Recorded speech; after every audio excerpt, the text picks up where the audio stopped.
Hello दोस्तों। तो आज हम पढ़ेंगे एक और टॉपिक, क्लास 12th का चैप्टर 1, जिसका नाम था इलेक्ट्रिक चार्जेस एंड फील्ड्स। उसका हम टॉपिक पढ़ रहे थे। पिछली क्लास में हमने पढ़ा था इलेक्ट्रिक फील्ड्स के बारे में।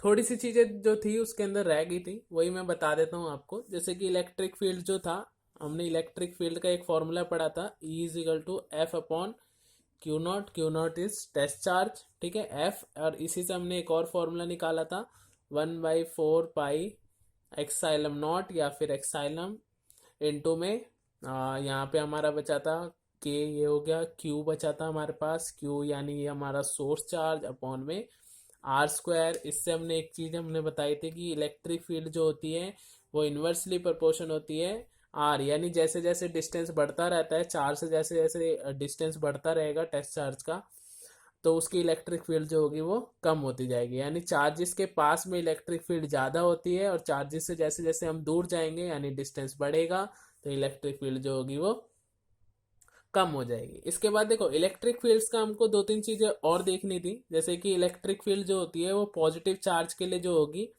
वो रेडली आउटवर्ड्स की होगी, आउटवर्ड्स होगी यानी बाहर की तरफ ऐसे दिखेगी। ठीक है, तो इलेक्ट्रिक फील्ड जो होती है बाहर की तरफ होगी पॉजिटिव के लिए, जबकि हमारा नेगेटिव के लिए जो थी वो अंदर की तरफ पास आती हुई। ठीक है, इस तरीके से। ठीक है, तो ये चीजें हमको याद रखनी है कि पॉजिटिव के लिए बाहर की तरफ और नेगेटिव के लिए अंदर की तरफ आती हुई। ठीक है, तो इस तरीके से आपको ये याद रखना है। इलेक्ट्रिक फील्ड के फॉर्मूले जो थे वो याद रखने हैं, और जो बाहर की तरफ कब होगी और अंदर की तरफ क्या होगी ये हमको याद रखना है। ठीक है, इसके बाद देखो, हमने एक चीज पढ़ी थी, इसको हमने पढ़ा था चार्ज डिस्ट्रीब्यूशंस। जैसे लीनियर चार्ज डिस्ट्रीब्यूशन, एक लीनियर कोई भी वन डायमेंशन चीज है उसके ऊपर चार्जेस है, तो उसके लिए हम लैम्डा लिख देते हैं, linear charge distribution lambda is equal to Q upon L. ठीक है, तो अगर हम इलेक्ट्रिक फील्ड जानना चाहे एक लीनियर चार्ज डिस्ट्रीब्यूशन की वजह से, अगर इलेक्ट्रिक फील्ड जानना चाहे तो उसको देखो कैसे लिख सकते हैं हम। तो हम कुछ फील्ड्स फाइंड कर लेते हैं। जैसे हम यहाँ लिखते हैं electric fields due to first जो इसका पार्ट है वो होता है लीनियर चार्ज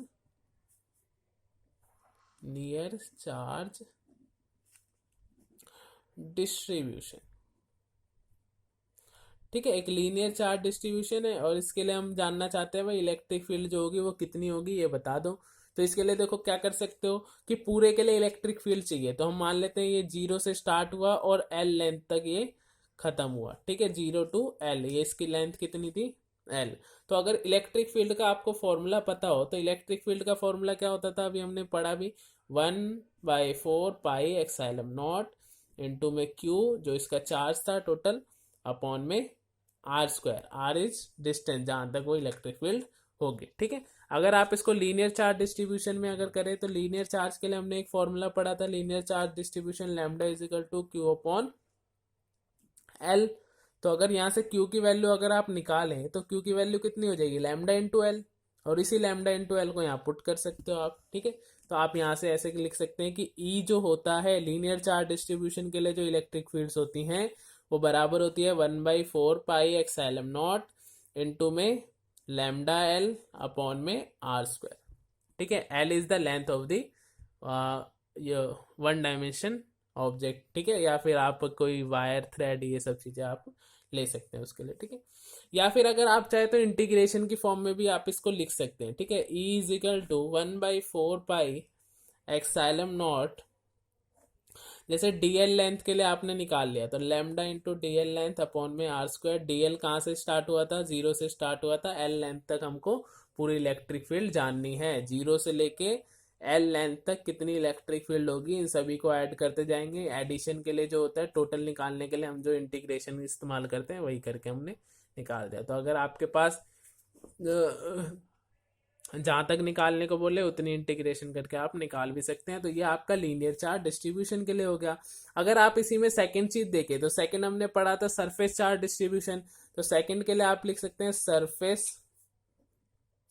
चार्ज डिस्ट्रीब्यूशन। क्या फाइंड करना है हमको, इलेक्ट्रिक फील्ड फाइंड करनी है, सरफेस चार्ज डिस्ट्रीब्यूशन। ठीक है, तो देखिए आप कैसे फाइंड करेंगे इसको। सरफेस चार्ज डिस्ट्रीब्यूशन के लिए आप सिंपली वही चीजें याद रखेंगे, एक सरफेस है उस पर बहुत सारा चार्ज है हमारे पास। ठीक है, तो ऐसे चार्ज है, ये सरफेस था, टोटल सरफेस ऐसे लिख देते हैं हम इसको। ठीक है, छोटे से लेंथ के लिए और छोटे से एरिया के लिए हम इसको ds लिख सकते हैं। ठीक है, तो अगर आप इस पूरे के लिए निकालना चाहते हैं, ये पूरा चार्ज था Q और ये कितने सरफेस पे था S। अगर आपको याद हो तो इसके लिए हम सिग्मा इस्तेमाल करते थे, sigma is equal to Q upon में S, सरफेस चार्ज डिस्ट्रीब्यूशन। ठीक है, इससे पहले वाली अगर आपने वीडियो नहीं देखी तो उसमें आप देख सकते हैं, ये सब चीजें उसमें बता रखी है मैंने। ठीक है, तो इलेक्ट्रिक फील्ड आपको इसके लिए जाननी है, तो इलेक्ट्रिक फील्ड का फॉर्मूला फिर से वही लिखेंगे, 1/4πε0 टाइम्स Q अपॉन में r²। ठीक है, तो ये हमारा मेन फॉर्मूला था। क्यू की जगह आप फिर से यहाँ से लिख सकते हैं, देखो क्यू की वैल्यू कितनी हो जाएगी, तो ये सिग्मा इंटू में एस, ऐसे सिग्मा इंटू एस करके आप निकाल सकते हैं यहाँ पे। तो क्यू की वैल्यू हमारी आ जाएगी सिग्मा इंटू एस, यहाँ पे आप पुट कर दीजिए सिंपली, इलेक्ट्रिक फील्ड आ जाएगी 1/4πε0 ये सिग्मा इंटू में एस अपॉन r²। इंटीग्रेशन की फॉर्म में भी आप लिख सकते हैं इसको भी, तो 1/4πε0। ठीक है, और जितनी भी इंटीग्रेशन 0 टू S सरफेस तक जितना भी होगा उसको ऐड करके आप लिख सकते हैं, तो ये हो जाएगी सिग्मा इंटू ds सरफेस के लिए और ये r²। ठीक है, तो इस तरीके से आप, ये हमारा हो गया हमारे पास surface charge distribution and linear charge distribution. ऐसे थर्ड जो था वो वॉल्यूम चार्ज डिस्ट्रीब्यूशन, उसको भी आप कर सकते हैं सिंपली, सिमिलरली उसको भी आपको करना है। तो वॉल्यूम चार्ज के लिए आप सिंपली एक छोटा सा एक डायग्राम बना लीजिएगा और उसको भी ऐसे पॉजिटिव चार्ज दिखा दिया हमने, इस पे बहुत सारा हमारे पास पॉजिटिव चार्ज है। ठीक है, सरफेस पे होता है हमेशा चार्ज। ठीक है, तो ये हमारा पॉजिटिव चार्ज हो गया। यहाँ पे इसका वॉल्यूम v ले लिया था हमने, छोटे से वॉल्यूम के लिए dv ले सकते हैं। टोटल चार्ज इस पे q था, इसके लिए हम इस्तेमाल करते थे रो की वैल्यू होती थी q अपॉन में v। ठीक है, छोटे के लिए dq अपॉन dv ऐसे करके भी लिख सकते थे हम। ठीक है, तो इस तरीके से आप लिख सकते हैं। थर्ड जो हमको निकालना है, इलेक्ट्रिक फील्ड फाइंड करनी है किसके लिए, तो वॉल्यूम चार्ज डिस्ट्रीब्यूशन। ठीक है, वॉल्यूम चार्ज डिस्ट्रीब्यूशन के लिए जो था हमको इलेक्ट्रिक फील्ड फाइंड करने, तो इलेक्ट्रिक फील्ड का फिर से फॉर्मूला आप वही लिख सकते हैं, 1/4πε0। ठीक है, Q अपॉन में r², ये मेन फॉर्मूला होता है। फिर से Q की वैल्यू कितनी हो जाएगी, रो इंटू वी, तो यहाँ पे आप लिख सकते हैं E इज इक्वल टू 1/4πε0। ये हम मैग्नीट्यूड निकाल लें, आप चाहो तो इसके अंदर जो था इसको वेक्टर की फॉर्म में भी लिख सकते हो, बस आपको वहां पे एक यूनिट वेक्टर लगाना होगा r कैप, क्योंकि यहाँ पे डिस्टेंस हमारा r दे रखा है, इसलिए उसको r कैप के हिसाब से लिख सकते हो अगर आपको उसको वेक्टर फॉर्म में लिखना हो तो। ठीक है, उस तरीके से भी आप लिख सकते हैं अगर वेक्टर फॉर्म में लिखना हो। तो फिर से Q की जगह हम क्या लिख देंगे, रो इंटू वी अपॉन में r²। अगर आप चाहो तो इसको इंटीग्रेशन की फॉर्म में भी लिख सकते हैं, मैं यहीं पे लिख देता हूँ या फिर अगली लाइन में लिख देते हैं। ठीक है, 1/4πε0। एक्साइलम की वैल्यू याद है, बताओ, अगर याद है तो कमेंट करके बता देना। v तक इसको रो dv r²।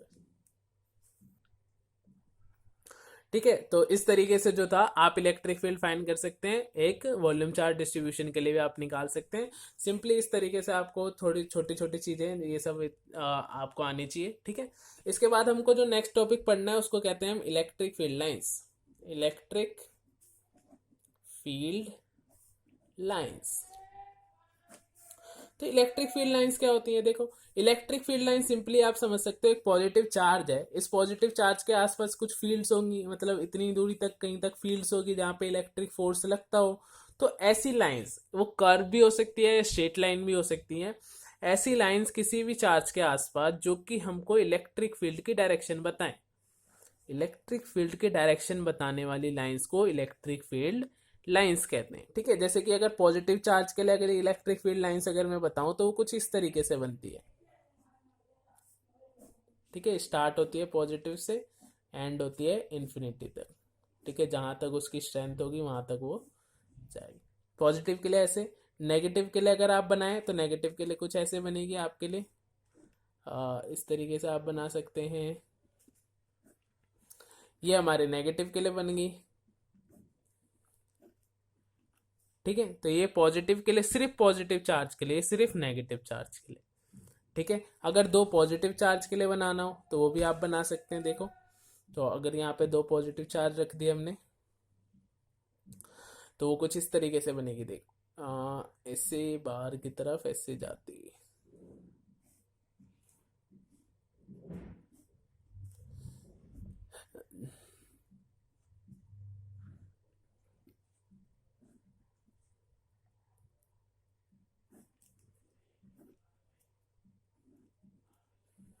ठीक है, तो इस तरीके से ये दो पॉजिटिव चार्जेस के लिए ऐसे बनेगी हमारे पास। सिर्फ एक positive charge, single positive charge या सिंगल नेगेटिव चार्ज हो तो इस तरीके से बनेगी। ये रेडियली जो होती है आउटवर्ड्स होती है, बाहर की तरफ, रेडियली इनवर्ड्स अंदर की तरफ जाती हुई। ठीक है, ये हमारे कर्व बनती है कुछ इस तरीके से। ठीक है, और एक पॉजिटिव एक नेगेटिव के लिए अगर बताना हो तो वो भी आप बना सकते हैं। ठीक है, उसके लिए आप देखो कैसे बनाएंगे। एक पॉजिटिव और एक नेगेटिव के लिए, तो पॉजिटिव के लिए देखो पॉजिटिव से निकलती हुई और नेगेटिव के तरफ जाती हुई, तो इस तरीके से बनेगी। देखो, पॉजिटिव से निकलती हुई बनती है हमेशा और नेगेटिव की तरफ जाती हुई बनती है, इस तरीके से।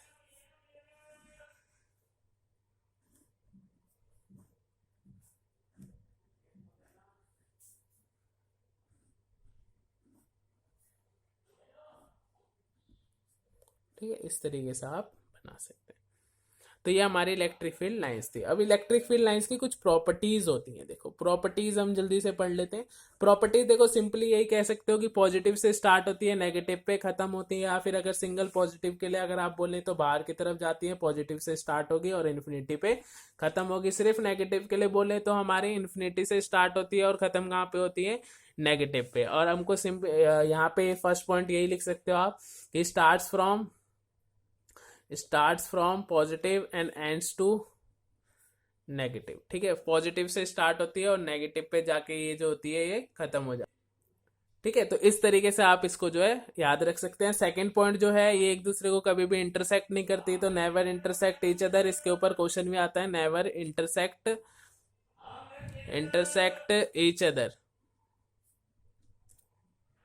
ठीक है, थर्ड जो होता है ये विदाउट ब्रेक्स, यानी कंटिन्यूअस कर्व होती हैं विदाउट एनी ब्रेक्स। ठीक है, तो यानी बिल्कुल कंटिन्यूअस कर्व होती है। ऐसा नहीं होगा कि यहाँ पे मैग्नेटिक फील्ड लाइंस नहीं है, इधर एकदम से आ गई, ऐसा नहीं हो सकता। ठीक है, ओ सॉरी, इलेक्ट्रिक फील्ड लाइंस यहाँ पे नहीं हो फिर एकदम से ऐसे आ गई, ऐसा कभी नहीं होगी। तो ये कंटिन्यूअस होती है, curve without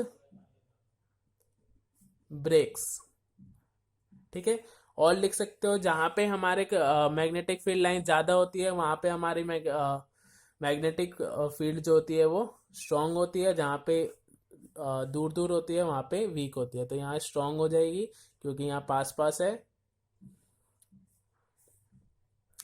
electric field lines, और यहाँ पे हमारा वीक हो जाएगी क्योंकि यहाँ पे दूर दूर।